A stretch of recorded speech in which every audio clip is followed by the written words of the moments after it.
Hi guys! For today's video, gagawa po tayo ng patok sa panlasa ng Pinoy. Siyempre, magugustuhan ng inyong pamilya, hindi lang yon. Trending ngayon sa social media. Ang kailangan lang po natin dito ay butter or margarine. I-massage lang po natin ng butter ang ating mga manok. Tapos lagyan natin ng asin, black pepper, turmeric powder, and the secret ingredient, ang lemon. Haluin lang po natin ito ng mabuti at nang ma-disseminate ang lahat ng flavor. At para po sa ating written ingredients, nilalagay ko po ito at the end of the video or sa description box below. Buti pa ang manok, minamasahe natin. Eh kayo, sinong nagmamasahe sa inyo? Kung kayo po pala ay bago sa aking channel, welcome. Kung hindi pa po kayo nakasubscribe sa aking channel, mag-subscribe na po kayo sa baba and i-click nyo lang ang notification bell para updated kayo sa mga videos. At para naman sa ating chicken breading, kailangan lang po natin half a cup of flour, 1/4 cup of cornstarch, 1 teaspoon of baking powder, 1 teaspoon of salt, 1 teaspoon of garlic powder, and black pepper, 1 teaspoon. At kung gusto nyo naman na medyo maanghang, lagyan nyo ng chili or red pepper powder. Haluin lang po natin ng mabuti at pwede na po natin ipagulong-gulong ang ating mga manok sa ating chicken breading.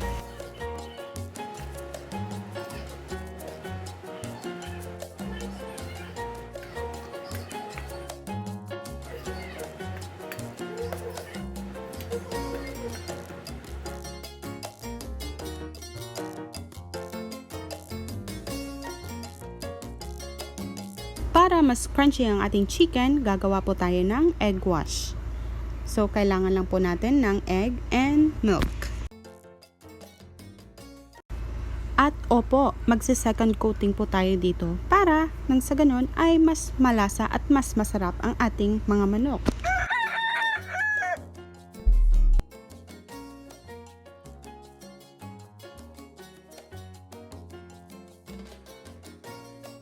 Ayan, pwede na nating i-fry ang ating mga chicken.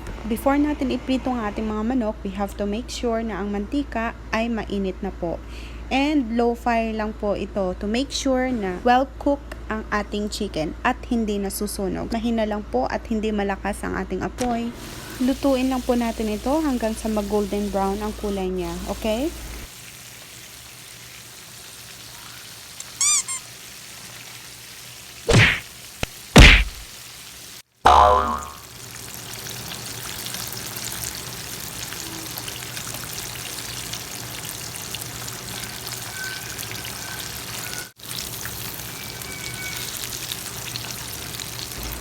Eto, nag-golden brown na ang ating mga chicken. Pwede na natin kunin. Pwede nyo na po itong iserve habang mainit pa. Pero, mas masarap kung merong sauce. So, kailangan lang po natin ay butter, minced garlic, ketchup, hot sauce kung gusto nyo ng maanghang konti. Kayo na pong bahala. Toyo, brown sugar, and syempre, secret ingredients, alam nyo na yon, lemon nga. Ayan, natapos din tayo sa ating sauce. Ngayon, titikman na natin ang ating mga chicken.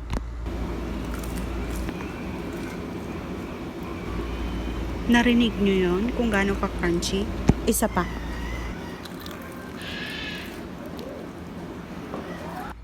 Crunchy outside, napaka-juicy inside. So, sana po ay maitry nyo tong recipe na to. Masarap na po itong chicken natin kahit na walang sauce. Pero, masasarap pa kapag ka may sauce.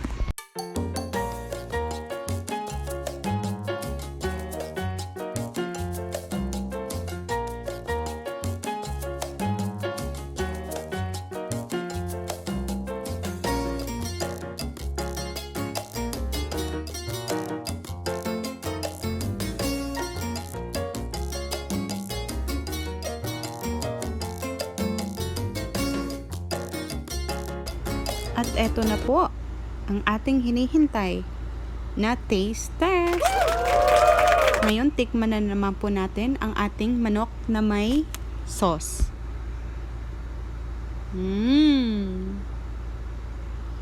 Ano, gusto nyo nang magluto, no? Sana po ay maitry nyo itong bagong recipe na ito. At sana, huwag nyo pong kalimutang mag-subscribe sa baba. click the bell button para ma-update po kayo sa mga videos na i-upload ko pa. So, tara na! kain po tayo. Hanggang sa muli, keep safe and God bless.